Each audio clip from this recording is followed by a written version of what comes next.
Well guys, demon slayer के infinity crystal arc का intro तो हमें बता दिया गया है और इसी इंट्रो को देखकर मैंने इन्फिनिटी क्रिस्टल आर्क को एक्सप्लेन किया है और इस एक्सप्लेनेशन में आपको दो बहुत ही अमेजिंग फाइट्स देखने को मिलेंगी, तो इसीलिए वीडियो में एंड तक बने रहना। तो चलिए शुरू करते हैं। मूवी की स्टार्टिंग में हम देखते हैं कि तांजिरो लगातार नीचे गिर रहा होता है और उसे कुछ समझ नहीं आ रहा होता है कि आखिर ये क्या हो रहा है। और तांजिरो काफी तेजी से नीचे गिर रहा था, जिससे अगर वो जमीन पे टकराएगा तो हो सकता है कि वो मर भी सकता है। तो तांजिरो खुद को टकराने से बचने के लिए अपनी ब्रीदिंग का यूज करने की सोचता है, लेकिन वहाँ पर हवा का बहाव काफी ज्यादा तेज था, जिससे तांजिरो अपनी ब्रीदिंग का यूज नहीं कर पाता है। लेकिन तभी तांजिरो को कोई पकड़ लेता है, जो कि वाटर राशि या ग्यू तोमियो का होता है। ग्यू तांजिरो को बचा लेता है और तांजिरो ग्यू को थैंक्स बोलता है। और तभी तांजिरो के पीछे एक डीमन आ जाता है, जिसे तांजिरो वाटर ब्रीदिंग का फर्स्ट फॉर्म यूज करके मार देता है। और तभी ग्यू तांजिरो पर जोर से चिल्लाता है, क्योंकि तांजिरो के पीछे बहुत सारे डीमन आ चुके थे। लेकिन तांजिरो और ग्यू अपनी वाटर ब्रीदिंग का फर्स्ट और सेकंड फॉर्म यूज करके उन सभी डीमंस को बड़े ही आसानी से मार देते हैं। फिर तांजिरो को थोड़ी उल्टी जैसी लग रही थी, क्योंकि उसने काफी समय बाद वाटर ब्रीदिंग का यूज किया था। ग्यू ये देख के हैरान होता है कि तांजिरो को अटैक से पहले ही पता चल गया था कि ग्यू कौन सी फॉर्म्स का यूज करने वाला है, और उसी फॉर्म से रिलेटेड फॉर्म को तांजिरो यूज करता है। और ये सब देखकर ग्यू कहता है कि तांजिरो तो काफी अच्छा खिलाड़ी है, और वो दोनों वहाँ से आगे बढ़ते हैं। दूसरी तरफ सरफेंट आशिरा, ओबनाई और लवा आशिरा मित्सुरी काफी सारे डीमंस के बीच में फंस जाते हैं। लेकिन ओबनाई अपने सरपेंट ब्रीदिंग का फिफ्थ फॉर्म यूज करके उन सभी डीमंस को मार देता है। मित्सुरी ओबनाई की ऐसी फाइटिंग स्पिरिट देखकर उसकी काफी ज्यादा तारीफ करती है, और वो काफी ज्यादा खुश भी होती है, क्योंकि ओबनाई उसकी इतनी ज्यादा चिंता करता है। और नेक्स्ट सीन में बहुत सारे डीमन को मार के स्टोन आशिरा ग्योमेई और मिस्ट आशिरा म्यूजिरो बड़े ही तेजी से आगे बढ़ रहे थे। और रास्ते में वो दोनों मास्टर कागाया के बारे में बात कर रहे थे कि कैसे उन्हें मास्टर कागाया ने जख्मी हालत में बचाया था। और ये सब सोचकर म्यूजिरो काफी इमोशनल हो जाता है और वो बोलता है, मैं कसम खाता हूँ मैं तुम्हें मार कर रहूंगा और नर्क में भेज दूंगा। मुजान की मुत्सुजी, मुजान तूने मेरे भाई को ही नहीं बल्कि मेरे मास्टर जो कि मेरे पिता जैसे थे, तूने उन्हें भी मार दिया, मैं तुम्हें नहीं छोड़ूंगा। और ये सब सुनकर ग्योमेई भी काफी ज्यादा गुस्से में आ जाता है और ग्योमेई म्यूजिरो को हिम्मत देता है। और दूसरी तरफ हम वाइंड आशिरा सानेमी को देखते हैं, जो कि इन्फिनिटी क्रिस्टल में कहीं बैठकर रो रहा था। और सानेमी खुद को ही धिक्कारने लगता है, क्योंकि वो मास्टर कागाया की जान नहीं बचा पाया। तभी वहाँ पर एक डीमन आ जाता है और सानेमी अपनी जगह पर बैठे हुए उस डीमन को खत्म कर देता है। लेकिन तभी उसके सामने और भी कई सारे डीमन आ जाता है, लेकिन सानेमी गुस्से में कहता है कि ये डीमन तो एक के बाद एक बढ़ते ही जा रहे हैं। और हम सानेमी के फेस को देखते हैं और सानेमी इतना ज्यादा गुस्से में होता है कि उसकी आंखों से आंसू निकलने लगते हैं। सानेमी कहता है, आ जाओ मैं तुम सबको एक ही बार में खत्म कर दूंगा। और दूसरी तरफ हम इनोस्के को देखते हैं, जो कि अपनी स्वॉर्ड को निकाल कर कई सारे डीमंस को मार देता है। लेकिन इनोस्के को ये तक नहीं पता था कि वो आखिर कहाँ तक पहुँच गया था और आगे उसके साथ क्या होगा। लेकिन इनोस्के इस बात से बहुत खुश था कि उसे अपनी पूरी ताकत से डीमंस को मारने का मौका मिल रहा है। और दूसरी तरफ हम गेन्या को देखते हैं, जो कि इससे अनजान जगह पर आकर काफी ज्यादा घबरा जाता है। और तभी हम जेनेत्सु को देखते हैं, जो कि लगातार भाग रहा था। और जेनेत्सु को एक स्मेल आता है और वो कहता है कि वो शख्स जरूर इसके आसपास है, और जिस शख्स को जेनेत्सु ढूंढ रहा है वो उसे हरगिज माफ नहीं कर सकता। और जेनेत्सु किसे ढूंढ रहा है ये तो हमें आगे पता चलेगा। और तभी हम इंसेक्ट आशिरा शिनोबु को देखते हैं, जिसे कहीं से खून की स्मेल आ रही थी और वो खून की स्मेल के पीछे ही जाने लगती है। और तभी शिनोबु एक कमरे में देखती है और तभी हम देखते हैं कि एक डीमन जो कि बहुत सारी लड़कियों को मार के उन्हें खा रहा था। और हम देखते हैं कि वो और कोई नहीं बल्कि अपर मोंटू डोमा होता है, जो कहता है कि अरे देखो यहाँ कौन आया है, ये तो एक लड़की है और ये तो काफी ज्यादा टेस्टी लग रही है। और फिर वो शिनोबु से कहता है कि शिनोबु तो देखने में काफी ज्यादा टेस्टी लग रही है, तो क्या वो शिनोबु को मार के उसे खा सकता है। लेकिन तभी हम शिनोबु के एक पास्ट को देखते हैं, जहाँ पर शिनोबु रो रही होती है, क्योंकि उसकी बड़ी बहन काहाने आखिरी सांसें ले रही होती है।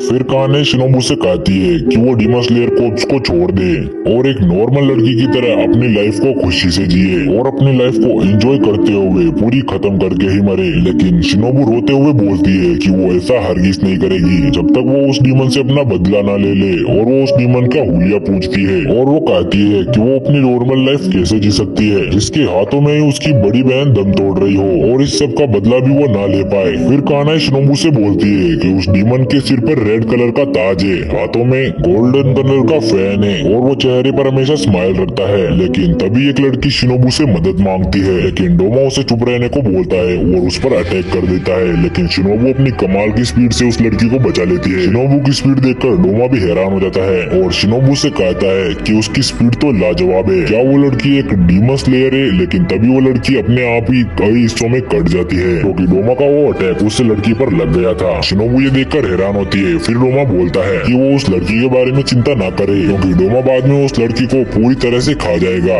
ये देखकर शिनोबू को अपनी बहन की बातें याद आती है कि वो डीमन फैन जैसे तेजदार के हथियार का इस्तेमाल करता है। फिर डोमा शिनोबू से कहता है कि वो फाउंडर है इंटरनेट कार्नेस कल का, तो उसकी ड्यूटी है कि वो अपने फुलवर्ड्स को खुश रखे।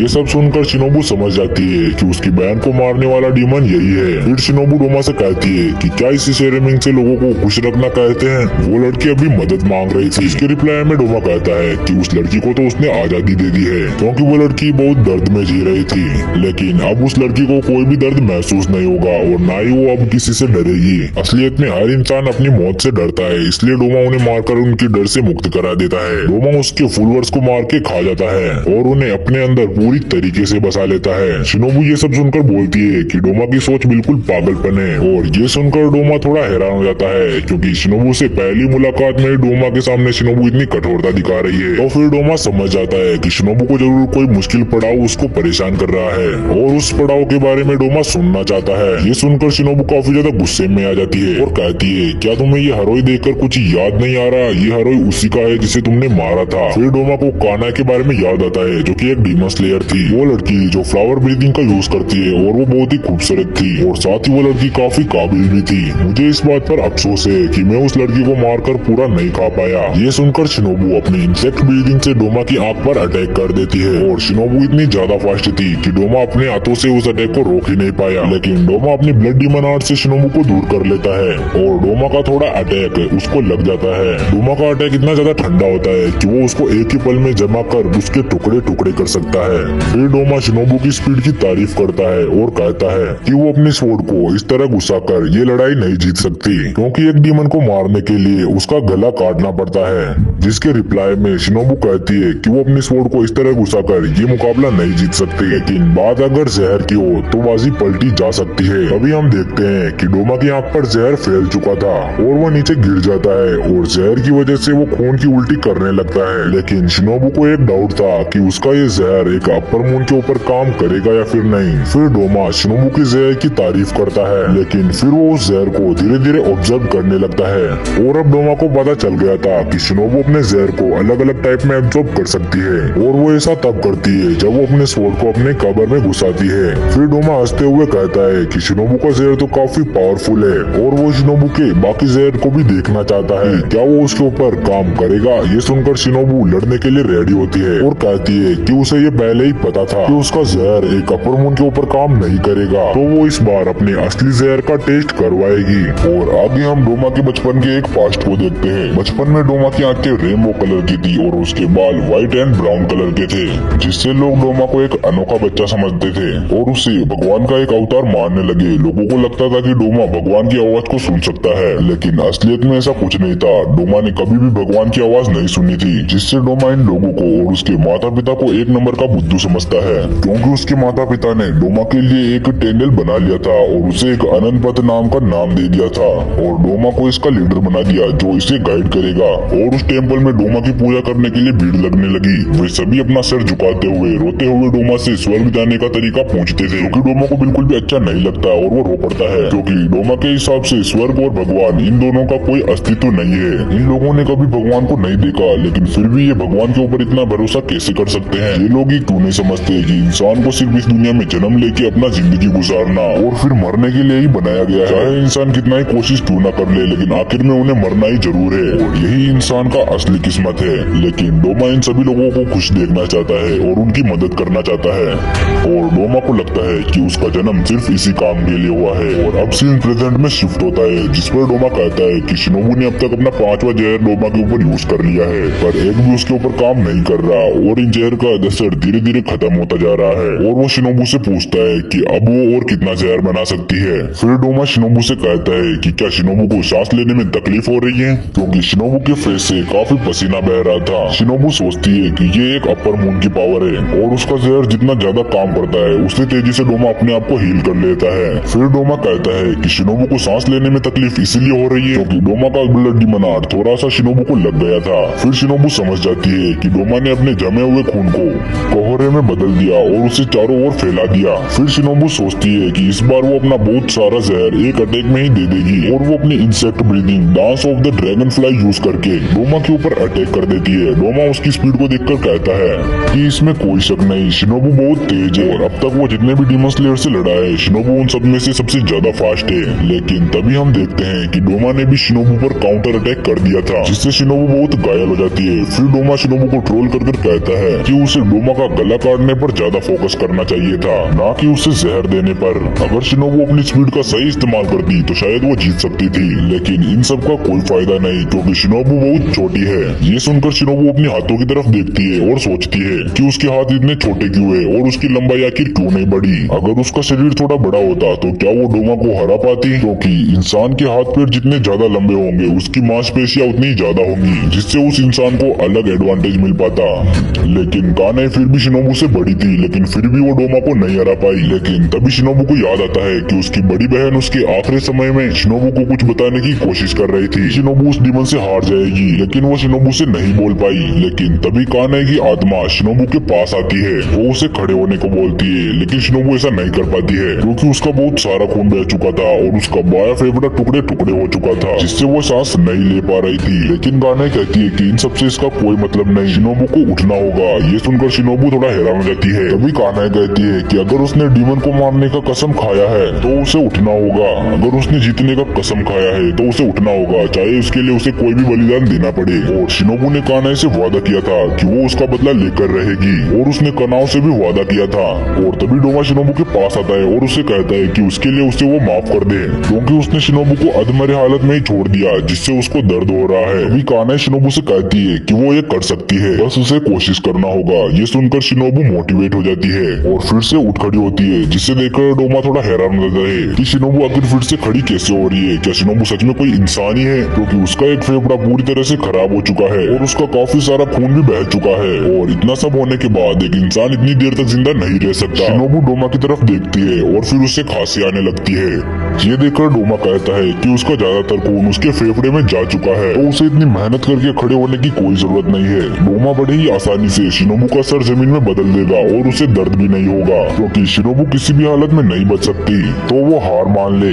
लेकिन शिनोबू सोचती है कि उसे डोमा के गले पर हमला करना होगा और जहर की वजह से उसके जीतने का चांस ज्यादा है। शिनोबू अपने insect breathing 100 leg bell gloves का इस्तेमाल करती है और ये अटैक हद से ज्यादा फास्ट होता है जिसे देखकर डोमा काफी ज्यादा शॉक हो जाता है क्योंकि शिनोबू एक ही टाइम में अपने अटैक से 4 जगह पर चेंज करके अटैक कर रही है और ये अटैक इतना ज्यादा पावरफुल होता है कि उसके प्रेशर से पूरा पुल टूट जाता है। शिनोबू इतनी ज्यादा फास्ट होती है कि डोमा उसके मूवमेंट को समझ ही नहीं पाता। शिनोबू को दूर करने के लिए डोमा अपनी ब्लड डीमन आर्ट का यूज करता है जिससे शिनोबू का हारोई 2 टुकड़ों में कट जाता है और फिर शिनोबू डोमा के गले पर अटैक कर देती है और अपनी ताकत और स्पीड से डोमा को ऊपर की तरफ ले जाती है। ये देखकर डोमा चौंक जाता है और शिनोबू अपने सभी जहर को एक ही अटैक से डोमा के अंदर डाल देती है। और तभी हम देखते हैं शिनोबू के एक पास्ट को जहाँ पर शिनोबू और उसकी फैमिली काफी ज्यादा खुश होती है और शिनोबू का मानना था कि उनके ये खुशी भरे पल हमेशा ही ऐसे रहेंगे। लेकिन एक दिन ये सब बदल गया क्योंकि शिनोबू के माता पिता को एक डीमन ने मार दिया था और उनके खुशी भरे पल एक रात में ही खत्म हो गए। फिर स्टोन आशरा ग्योमेई ने आकर शिनोबू और उसकी बड़ी बहन कानाए को बचाया था। फिर शिनोबू सोचती है कि उसके खुशी के पल तो ऐसे ही खत्म हो गए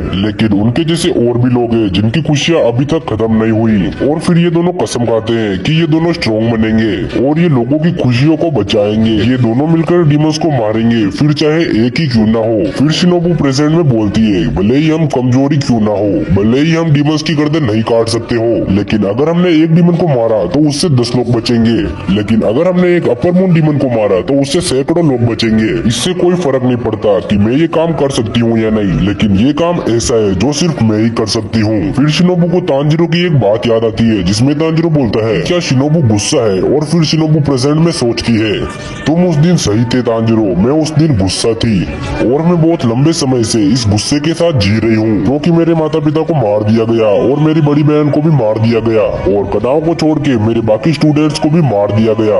और वो आओई, सुई और क्यूमी और नाओ के बारे में याद करती है कि अगर उनके रिलेटिव्स को डीमन ने नहीं मारा होता तो आज वो अपनी फैमिली के साथ खुशी से रह रहे होते।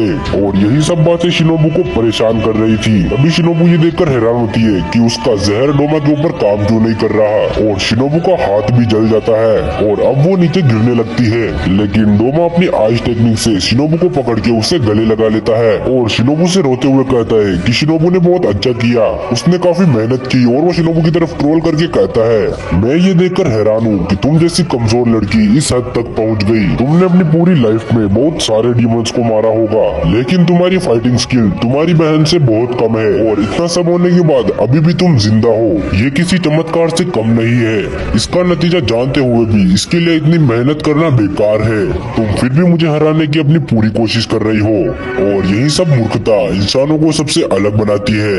और फिर वो बोलता है कि शिनोबू अब उसका खाना बनने वाली है और फिर शिनोबू उसके साथ अनंत काल तक जुड़ जाएगी। और फिर वो शिनोबू से पूछता है कि क्या कोई तुम्हारा आखिरी शब्द है। वो उसे जरूर सुनेगा और फिर शिनोबू उसके रिप्लाई में गुस्से में बोलती है कि वो नर्क में जाएगा। और तभी हम देखते हैं कि शिनोबू और डोमा की तरफ कोई तेजी से बढ़ रहा होता है और वो कनाव होती है। जैसे ही कनाव गेट खोलकर अंदर आती है वो शिनोबू की ऐसी हालत को देखकर जोर से चिल्लाती है, लेकिन डोमा ने शिनोबू को पकड़ के रखा था। लेकिन फिर भी शिनोबू बड़ी ही मुश्किल से कनाव को एक हैंड साइन बनाकर एक मैसेज देती है और फिर डोमा अपना पूरा जोर लगाकर शिनोबू की कमर को तोड़ देता है।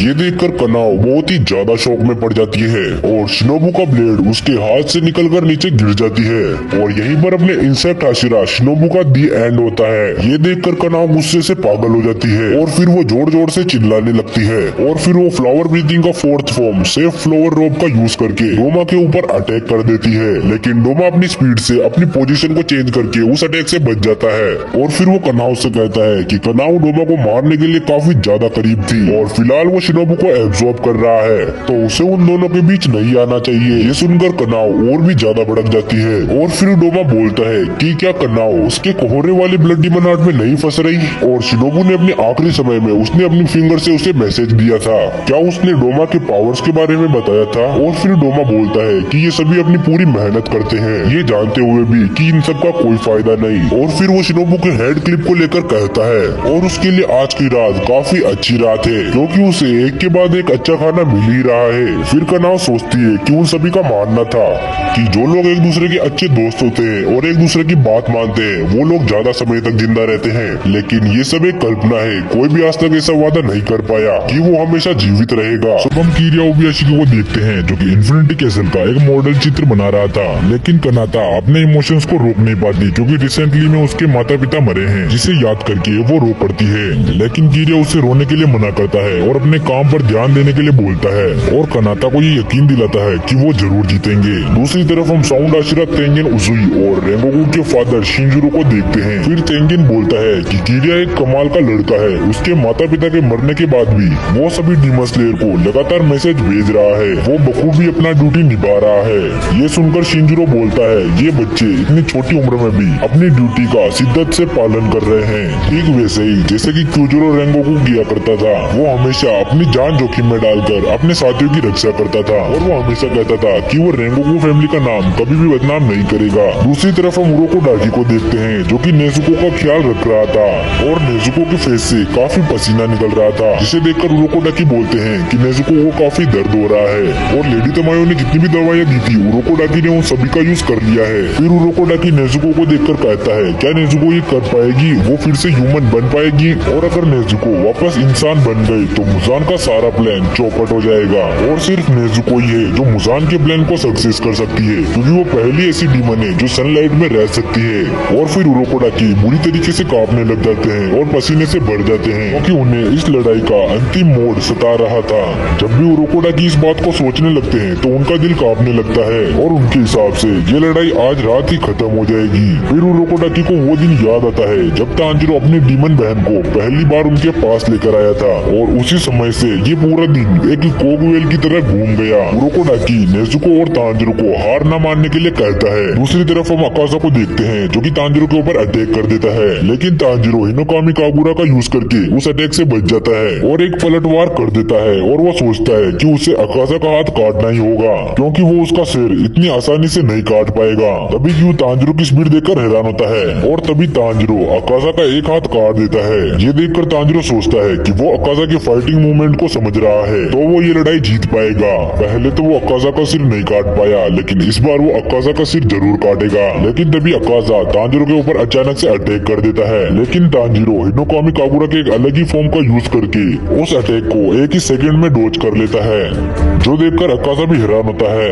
तांजिरो एक धुएं की तरह अकाजा के पीछे आ चुका था। अकाजा ये समझ ही नहीं पाया कि तांजिरो ने आखिर क्या किया था, और ग्यू तांजिरो की ऐसी फाइटिंग स्पीड देखकर हैरान होता है और कहता है तांजिरो अब पहले वाला तांजिरो नहीं रहा, वो पूरी तरीके से बदल चुका है और अब तांजिरो एक हाशिरा के लेवल की पावर रखता है, क्योंकि तांजिरो एक अपर मून 3 डीमन से लड़ रहा है और उसे घायल भी कर रहा है, जो कि एक नॉर्मल बात नहीं है। फिर ग्यू को वो दिन याद आता है जब तांजिरो बर्फीली जगह में अपना सिर झुका के अपनी बहन की जान के लिए भीख मांग रहा था, लेकिन तांजिरो काफी बदल चुका है। और तांजिरो की ऐसी स्किल देखकर अकाजा को रेंगोकू की कही हुई बात याद आती है, जहाँ पर रेंगोकू कहता है कि ये लड़के कमजोर नहीं है, इनकी स्किल का अपमान मत करो। जिसके बाद अकाजा बोलता है कि रेंगोकू उस दिन सही कह रहा था, ये लड़के सच में कमजोर नहीं है, और अकाजा अपने पूरे सम्मान के साथ तांजिरो के साथ लड़ाई करेगा। और फिर अकाजा पूरा सीरियस हो जाता है और अपने ब्लड डीमन आर्ट का यूज करके तांजिरो से कहता है कि अब असली लड़ाई शुरू होगी। और तभी ग्यू वाटर ब्रीदिंग के 3rd फॉर्म का यूज करता है और अकाजा के ऊपर अपनी पूरी तेजी से अटैक कर देता है। और ग्यू की ऐसी फाइटिंग स्पीड देखकर अकाजा भी उससे काफी इम्प्रेस होता है, क्योंकि उसे पूरे 5 साल हो गए थे एक वाटर आशिरा से लड़े हुए।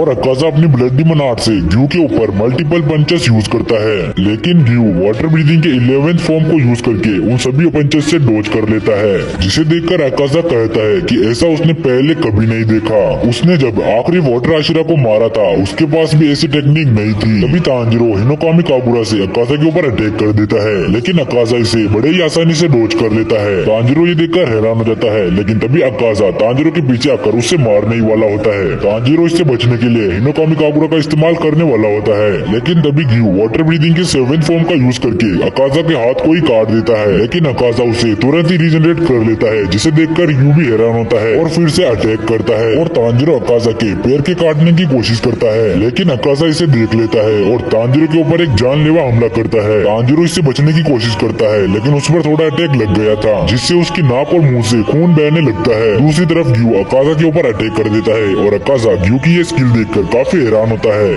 और उससे उसका नाम पूछता है, क्योंकि अकाजा ग्यू के नाम को हमेशा याद रखेगा। ग्यू बोलता है कि वो किसी डीमन को उसका नाम नहीं बताएगा, और ग्यू को बात करना पसंद नहीं, इसलिए ये सब कुछ उसे घिनौना लगता है। जिसके रिप्लाई में अकाजा कहता है कि उसे तो बात करना बहुत पसंद है, और जब तक ग्यू अकाजा को उसका नाम नहीं बताएगा तब तक अकाजा उससे बात करता ही रहेगा। तभी अकाजा ग्यू के ऊपर अपनी एक लात मार देता है, लेकिन तभी ग्यू अपनी तलवार से उसे टॉर्च कर लेता है, लेकिन अकाजा अपनी ब्लड डीमन आर्ट का यूज करके ग्यू के ऊपर मल्टीपल किक मारता है, जिसके प्रेशर से तांजिरो बहुत दूर जाके गिरता है। तांजिरो ये देखकर ग्यू का नाम जोर से चिल्ला देता है, जिससे अकाजा को ग्यू का नाम पता चल जाता है और वो तांजिरो के ऊपर अटैक कर देता है। जिससे बचने के लिए तांजिरो हिनोकामी कागुरा का यूज करता है, लेकिन तांजिरो को फिर से थोड़ा अटैक लग जाता है और वो दूर जाके गिरता है।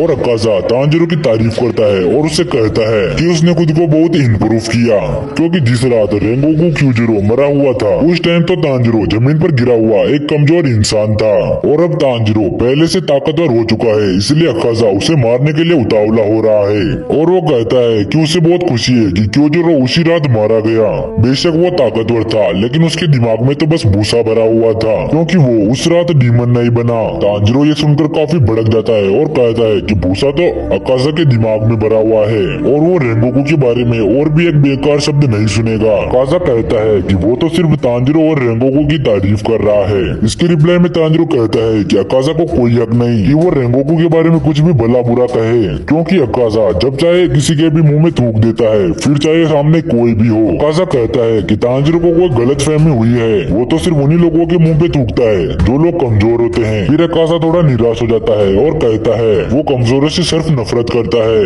और उसके हिसाब से तो कमजोरों को इस दुनिया से पूरी तरीके से मिटा देना चाहिए। जिसके रिप्लाई में तांजिरो कहता है कि अकाजा बहुत ही गलत है, अकाजा यहाँ पर जिंदा खड़ा है, इसका मतलब है जब बच्चे सोते होते हैं तब वो बहुत कमजोर होते हैं और उन्हें प्रोटेक्ट करने के लिए किसी की जरूरत होती है। अकाजा भी ठीक ऐसा ही है, क्योंकि जब अकाजा बच्चा था तो उसे किसी न किसी ने तो प्रोटेक्ट किया ही था और उसे जीने का रास्ता दिखाया होगा, और इसके कारण आज वो जीवित है। और ताकतवरों को हमेशा कमजोरों की मदद करनी चाहिए, जिससे कमजोर लोग ताकतवर बन पाएंगे और वो भी आगे चल के कमजोरों की मदद करेंगे और उनकी रक्षा करेंगे और यही प्रकृति का नियम है। ये सुनकर अकाजा कहता है कि तांजिरो के सोचने का तरीका अलग है और अब अकाजा तांजिरो की एक भी बात नहीं सुनेगा। और तभी अकाजा सोचता है कि जब वो तांजिरो का चेहरा देखता है तो उसका पूरा दिमाग घूम जाता है। उसे ऐसा लगता है कि वो अपने ही नाखून को किसी लोहे में खरोच रहा है और तांजिरो को देखते ही उसे उल्टी जैसी लगती है, क्योंकि उससे पहले लगता था कि तांजिरो बहुत ही कमजोर है, जिससे वो बहुत ही निराश था। लेकिन इस समय तांजिरो बहुत ही ताकतवर और काफी मजबूत हो चुका है। लेकिन इसके बावजूद भी अकाजा अपने मन को खुश नहीं कर पा रहा, क्योंकि अब तांजिरो की आंखें, उसकी आवाज और उसकी हर एक बातें अकाजा को कांटे की तरफ चुभने लगी है। तभी अकाजा के कंधे पर पीछे से कोई हाथ रखता है और अकाजा से सेम वही वर्ड्स कहता है जो कि तांजिरो ने पहले अकाजा से कहा था कि शुरुआत में सभी इंसान बच्चे होते हैं, जिससे वो बहुत ही कमजोर होते हैं और उनके आसपास के लोग उनकी रक्षा करते हैं। और वो अकाजा को दूसरों के साथ कंपेयर करने के लिए मना करता है और खुद को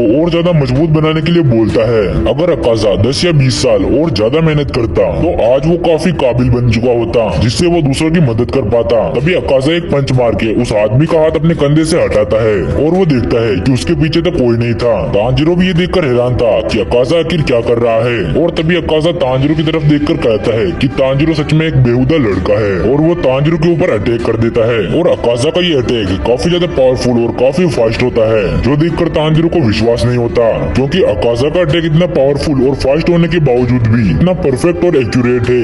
तभी अकाजा अचानक से तांजिरो के पास आ जाता है और अपने ब्लड डीमन आर्ट का यूज करके एक काफी दमदार और जानलेवा किक मारता है और इसे तांजिरो डोच नहीं कर पाता, इसलिए वो खून की उल्टियां करने लगता है। फिर तांजिरो अकाजा से कहता है कि वो उसके अटैक और मूवमेंट को सेंस ही क्यों ना कर ले, लेकिन फिर भी वो उसके अटैक से बच नहीं पाएगा, क्योंकि उसके अटैक हद से ज्यादा पावरफुल और काफी एक्यूरेट है। और तांजिरो को ऐसा लगने लगता है कि वो अकाजा के अटैक से बच के दूर नहीं जा रहा, बल्कि एक चुंबक की तरह उसके अटैक के पास खींचा चला जा रहा है। और फिर तांजिरो अकाजा और रेंगोकू के फाइट सीन्स को याद करता है ताकि उसे अकाजा के साथ लड़ने में कोई क्लू मिल जाए। तभी अकाजा फिर से तांजिरो के ऊपर अटैक कर देता है, लेकिन तांजिरो उसके अटैक से बच के हिनोकामी कागुरा का यूज करके उसके गले पर अटैक करता है और इस अटैक से अकाजा का गला थोड़ा कट गया था। और अकाजा फिर से तांजिरो के पास अटैक करने के लिए आता है और उससे कहता है कि तांजिरो का ये अटैक काफी मजेदार था, क्योंकि तांजिरो का ब्लेड अकाजा के गले के पास तब पहुंचा जब अकाजा उसके हमले से बचने की पूरी कोशिश कर रहा था।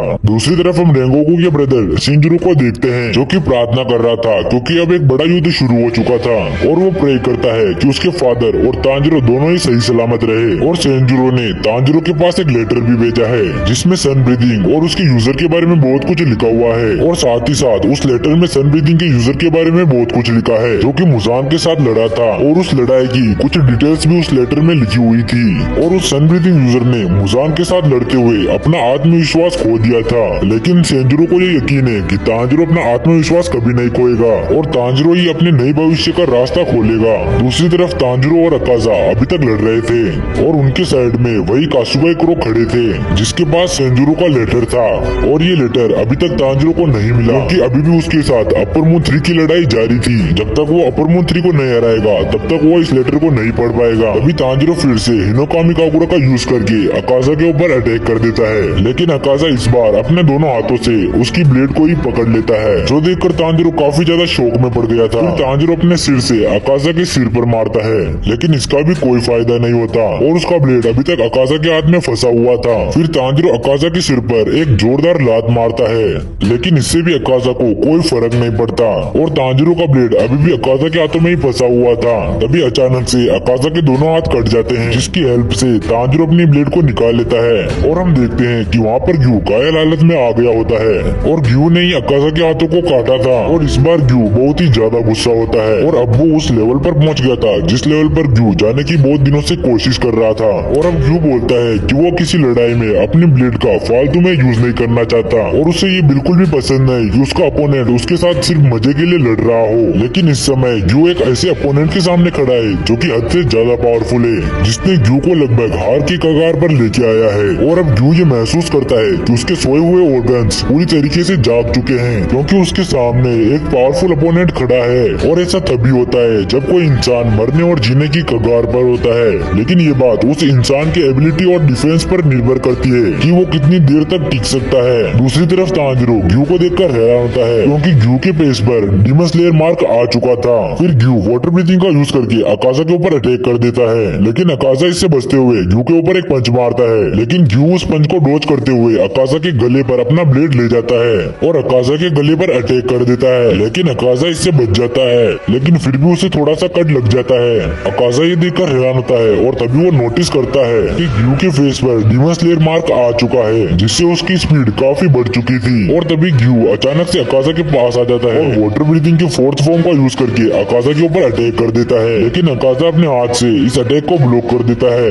और अभी ये दोनों अपनी पूरी ताकत से लड़ रहे थे, जो देखकर तांजिरो कहता है कि ग्यू अब काफी तेज हो गया है, लेकिन अकाजा ने अपनी तेजी को कुछ ही सेकंड में ग्यू के बराबर लेके आ गया है। और फिर तांजिरो सोचता है कि ये लड़ाई अगर ऐसे ही चलती रही तो ग्यू ऐसे में हार जाएगा, क्योंकि इंसानों की एक लिमिट होती है जिसके बाद वो थक जाते हैं और वो कमजोर हो जाते हैं। और उन दोनों का एम तो मुजान को मारना था। ये दोनों अकाजा के साथ लड़ते वक्त पूरी रात नहीं गवा सकते। अगर ऐसे ही चलता रहा तो लेडी तमायो नहीं बच सकती। फिर तांजिरो खुद को शांत करने लगता है और अकाजा के अटैक्स के बारे में सोचने लगता है, आखिर उसके अटैक एक मैग्नेट की तरह कैसे हो सकते हैं, और अकाजा के ऊपर जिस भी साइड से अटैक किया जाए वो उसे सेंस कर लेता है। तभी तांजिरो को अकाजा की एक बात याद आती है, जो वो रेंगोकू के साथ लड़ते वक्त बोलता है। अकाजा बार बार बैटल स्पीड सबका यूज करता था। तांजिरो ही सोचता है कि ये बैटल स्पीड आखिर क्या है। जैसे कि तांजिरो की सेंसर पावर सूंघने की शक्ति है, तो क्या वैसे ही अकाजा की सेंसर पावर टेंटल स्पीड है। तभी तांजिरो को इनोस्के की एक बात याद आती है, जहाँ पर इनोस्के कहता है कि अगर कोई इंसान इनोस्के को पीछे से या फिर कहीं से नोटिस कर रहा हो तो ये बात इनोस्के को पता चल जाती है। रियत में ये इनोस्के की सेंसर पावर होती है, लेकिन पॉइंट की बात ये है कि अगर कोई इंसान इनोस्के को बिना मतलब के नोटिस करता है तो उसे ये बात पता नहीं चलती, क्योंकि इनोस्के तभी इस बात को नोटिस कर पाता है जब उसे कोई इंसान पीछे से या दूर से उसे मारने के लिए नोटिस कर रहा हो। इसके बाद तांजिरो समझ जाता है कि उसे अब क्या करना है। दूसरी तरफ ग्यू और अकाजा अभी तक लड़ रहे थे और तभी तांजिरो हिनोकामी काकुरा का यूज करके अकाजा पर पीछे से अटैक कर देता है, लेकिन अकाजा बिना देखे ही तांजिरो की ब्लेड को पकड़ लेता है, जिससे तांजिरो पूरा कंफर्म हो जाता है कि अकाजा की सेंसर टेक्निक हूबहू इनोस्के से मिलती है। फिर अकाजा तांजिरो के ऊपर एक पंच मार देता है। तांजिरो इससे बचने की कोशिश करता है, लेकिन थोड़ा सा अटैक तांजिरो को लग जाता है, लेकिन तभी ग्यू आकर तांजिरो को अकाजा से बचा लेता है। और फिर तांजिरो फिर से इन दोनों की लड़ाई को ध्यान से देखने लगता है और फिर वो धीरे धीरे अकाजा के पैटर्न्स को धीरे धीरे समझने लगता है। अब अकाजा धीरे धीरे ग्यू के ऊपर भारी पड़ने लगता है, क्योंकि अकाजा ने ग्यू के सभी वाटर ब्रीथिंग के फॉर्म्स को समझ लिया था। अब ग्यू कितने ही वाटर ब्रीथिंग के अटैक करने की कोशिश न करे, लेकिन अकाजा उन पर रिस्पॉन्स करके उन्हें समझ पर अटैक कर लेता है। और फिर ग्यू ये रियलाइज करता है कि सच में वो अपर मून 3 हीलिंग मशीन से फाइट कर रहा है। अभी अकाजा अचानक से ग्यू के पास आ जाता है और वो ग्यू से कहता है कि वो अब ग्यू को खत्म कर देगा। और वो ये देखकर हैरान है कि ग्यू इतनी देर तक टिक पाया। और वहीं तांजिरो दूर से इनकी लड़ाई को देख रहा था। तांजिरो इन दोनों की लड़ाई में अपना पूरा फोकस लगाता है, जिससे वो ये तक भूल जाता है कि ग्यू को उसे अकाजा से प्रोटेक्ट करना है। फिर ग्यू अपने ब्लेड से अकाजा के ऊपर अटैक कर देता है, लेकिन अकाजा एक पंच से ग्यू के ब्लेड को ही तोड़ देता है। और ये देखकर ग्यू भी शौक में पड़ जाता है। और फिर अकाजा ग्यू को अलविदा बोलता है और फिर उसके पेट पर एक पंच मार देता है, लेकिन हम देखते हैं कि पंच लगने से पहले ही अकाजा का हाथ कट जाता है, क्योंकि तांजिरो ने काटा था। और अब तांजिरो दिखने में कोई अलग ही लग रहा था। ग्यू ये देखकर हैरान हो जाता है, क्योंकि तांजिरो की ब्रीदिंग की साउंड, उसके बाल और उसकी आंखें पूरी तरीके से बदल जाती है। और अकाजा भी ये समझ जाता है कि तांजिरो अब कुछ बड़ा करने वाला है और उसके शरीर के हर एक अंग उसको अकाजा को मारने के लिए बोल रहे हैं। और फिर अकाजा अपने ब्लड डीमन आर्ट का इस्तेमाल करता है, जिससे बहुत सारे स्टिक ब्लेड्स निकलकर ग्यू की बॉडी पर लग जाते हैं और इससे ग्यू बहुत घायल हो जाता है, दूर जाकर गिर जाता है। फिर अकाजा ग्यू को डीमन बनने का ऑफर देता है। फिर उससे कहता है कि वो भी रेंगोकू और तांजिरो की तरह मारा जाएगा, तो मरने से अच्छा है कि वो एक डीमन बन जाए। यहाँ पर अकाजा को लग रहा था कि उसने अपनी ब्लड डीमन आर्ट से तांजिरो को मार दिया है और अकाजा को तांजिरो की प्रेजेंस महसूस नहीं हो रही, लेकिन असलियत में तांजिरो तो अकाजा के पीछे खड़ा था और वो भी जिंदा, क्योंकि तांजिरो ने इनोस्के का फॉर्मूला यूज किया था। और अब तांजिरो अकाजा को न मारने की यूम से देख रहा था, जिससे अकाजा को तांजिरो की प्रेजेंस महसूस नहीं हो रही थी। ग्यू देखकर हैरान था कि अकाजा आखिर ध्यान कहाँ दे रहा है। तांजिरो तो उसके पीछे खड़ा है और ग्यू मन ही मन बोलता है कि तांजिरो को इस मौके का फायदा उठाना चाहिए और वो अकाजा के गले को काट दे कि अकाजा का ध्यान तांजिरो की तरफ नहीं है। लेकिन तांजिरो जोर से अकाजा का नाम चिल्लाता है और अकाजा से कहता है कि वो अब उसका सिर काटने वाला है, जो देखकर अकाजा भी हैरान हो जाता है और तुरंत ही तांजिरो के ऊपर एक पंच मार देता है। लेकिन तांजिरो इससे डोज कर लेता है। अकाजा मन ही मन सोचता है कि तांजिरो इतना कुछ सहने के बाद भी आखिर अब तक जिंदा कैसे है, लेकिन वो ज्यादा देर तक अकाजा से नहीं बच सकता क्योंकि उसकी बैटल स्पीड जितनी हाई होगी अकाजा उतना ही अलर्ट होगा। लेकिन तभी अकाजा को एहसास होता है कि तांजिरो की बैटल स्पीड तो पूरी तरीके से गायब ही हो चुकी है और अब अकाजा को तांजिरो की प्रेजेंस महसूस नहीं हो रही। अकाजा ये समझ ही नहीं पाता कि अब वो आखिर क्या करे। लेकिन तभी तांजिरो हिनोकामी काबुरा का यूज करके एक ही झटके में अकाजा का गला काट देता है। अकाजा ये देखकर हैरान हो जाता है क्योंकि उसने अपनी पूरी जिंदगी में ये पहला ऐसा इंसान देखा है। थोड़ी सी भी बैटल स्पीड नहीं है, यहाँ तक कि एक छोटे बच्चे में भी थोड़ी सी बैटल स्पीड होती है। लेकिन तांजिरो ने एक ही सेकंड से अपनी आत्मा से अपनी बैटल स्पीड को गायब कर दिया, जिससे अकाजा को ऐसा लगता है कि वो एक ऐसे इंसान से लड़ रहा है जो कि बिल्कुल एक पौधे की तरह है, जिसके पास थोड़ी सी भी बैटल स्पीड नहीं होती और वो इस दुनिया में एग्जिस्ट करने के लायक ही नहीं होते। अकाजा ये यकीन ही नहीं कर पाता कि वो एक ऐसे इंसान से लड़ रहा है जो उसके हिसाब से इस दुनिया में एग्जिस्ट ही नहीं करना चाहिए। फिर अकाजा अपने सिर को पकड़कर फिर से ज्वाइन करने लगता है, लेकिन ग्यू अपनी टूटी हुई ब्लेड को अकाजा के सिर में लगा देता है और उसके सिर को उसकी बॉडी से दूर कर देता है। और अब तांजिरो और ग्यू राहत की सांस लेते हैं क्योंकि उन्हें लग रहा था कि ये बैटल अब खत्म हुई है। लेकिन तभी अचानक से अकाजा की बॉडी मूव करने लगती है और उसका सिर ना होते हुए भी वो अपनी ब्लड डिमन आर्ट को एक्टिव कर लेता है। ये देखकर तांजिरो और ग्यू शौक में पड़ जाते हैं। तभी अकाजा तांजिरो के पास आकर एक जोरदार किक मारता है, जिससे तांजिरो बहुत ही तेजी से एक दीवार से जाके टकराता है और वहीं पर ही बेहोश हो जाता है। और फिर अकाजा का बॉडी तांजिरो को खत्म करने के लिए आगे बढ़ता है, लेकिन ग्यू आके वाटर ब्रीथिंग के फोर्थ फॉर्म का यूज करके अकाजा पर अटैक कर देता है। लेकिन हम देखते हैं कि अकाजा की बॉडी पर जो इस बार कट लगे थे वो पहले के मुकाबले काफी ज्यादा फास्ट रीजनरेट हो रहे हैं। और फिर ग्यू बहुत ही गुस्से से अकाजा को बोलता है कि वो अगर तांजिरो को मारना चाहता है तो उसे सबसे पहले ग्यू से लड़ना होगा, क्योंकि तांजिरो उसकी फैमिली मेंबर जैसा है और ग्यू तांजिरो को कुछ भी नहीं होने देगा। ये सुनकर अकाजा रुक जाता है और उसे एक फ्लैशबैक याद आता है जहाँ पर एक आदमी अकाजा से कहता है कि वो कोई समुराई नहीं है और उनके पास कोई भी ब्लेड नहीं है, लेकिन फिर भी वो ब्लेड्स को अपने दिलों में रखते हैं और इसीलिए हमें अपने हाथों से अपना काम चलाना पड़ता है। लेकिन फिर अकाजा फिर से ग्यू को मारने के लिए आगे बढ़ता है